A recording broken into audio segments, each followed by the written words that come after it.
Hello everyone, welcome to my channel. আজ আপনাদের সাথে আমি শেয়ার করছি মজাদার হালিম মিক্সের রেসিপি। আশা করি আপনাদের কাছে ভালো লাগবে। আর এটা রমজান স্পেশাল একটা হালিম বলতে পারেন। সন্ধ্যায় তার হিসেবে হালিম এবং লুচি খেতে পারেন। একটু ভিন্নতা আসে, খেতেও ভালো লাগে। আমি এক প্যাকেট রাঁধুনি হালিম মিক্স নিয়েছি। যেহেতু আমাদের পরিবার 5 জন, মানে 4 জন আমরা হালিমটা খাবো, আর একজন ছোটো, সে খাবে না, তাই এক প্যাকেট হালিমে 4 জনের হয়ে যায়। আর এখানে আমি হালিমটাকে কুসুম গরম পানি দিয়ে 15-20 মিনিট ভিজিয়ে রাখবো। পেঁয়াজ বেরেস্তা করে নিলাম, অল্প কিছু পোড়া পেঁয়াজ বেরেস্তাটা আমি রেখে দিয়েছি।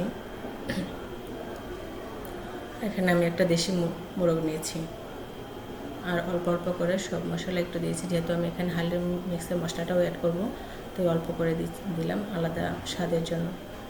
আর জিরা আদা রসুন পেস্ট দিয়েছি অল্প করে।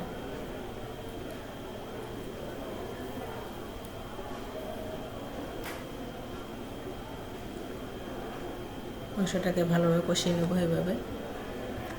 আর এখানে আমি তেজপাতা দিয়েছি, দারচিনি, এলাচি, লং দিলাম অল্প করে।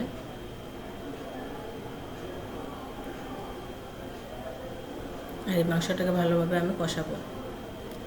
যে কোনো তরকারি আপনি ভালোভাবে কষিয়ে যদি রান্না করেন একটু ধৈর্য সহকারে, সেই খাবারটা আলাদা ফ্লেভার আসে এবং খেতেও ভালো লাগে। আর এখানে আমি রাঁধুনি হালিম মিক্সের যে মশলাটা আছে সেটা দিয়েছি। যেখানে একটা মুরগি এবং যেহেতু এখানে তাই আমি রাঁধুনি হালিম মিক্সটা অর্ধেকটা দিয়েছি, বেশি অর্ধেকটা দিয়েছি, পুরোটা দিইনি।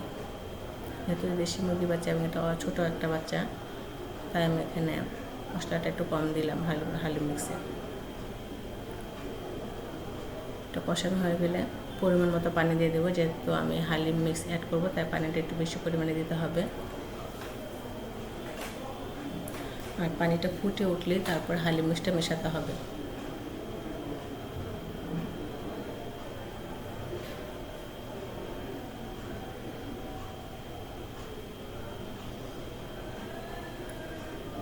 আমি ভেজানো হালিম মিক্সটা অ্যাড করে দিলাম।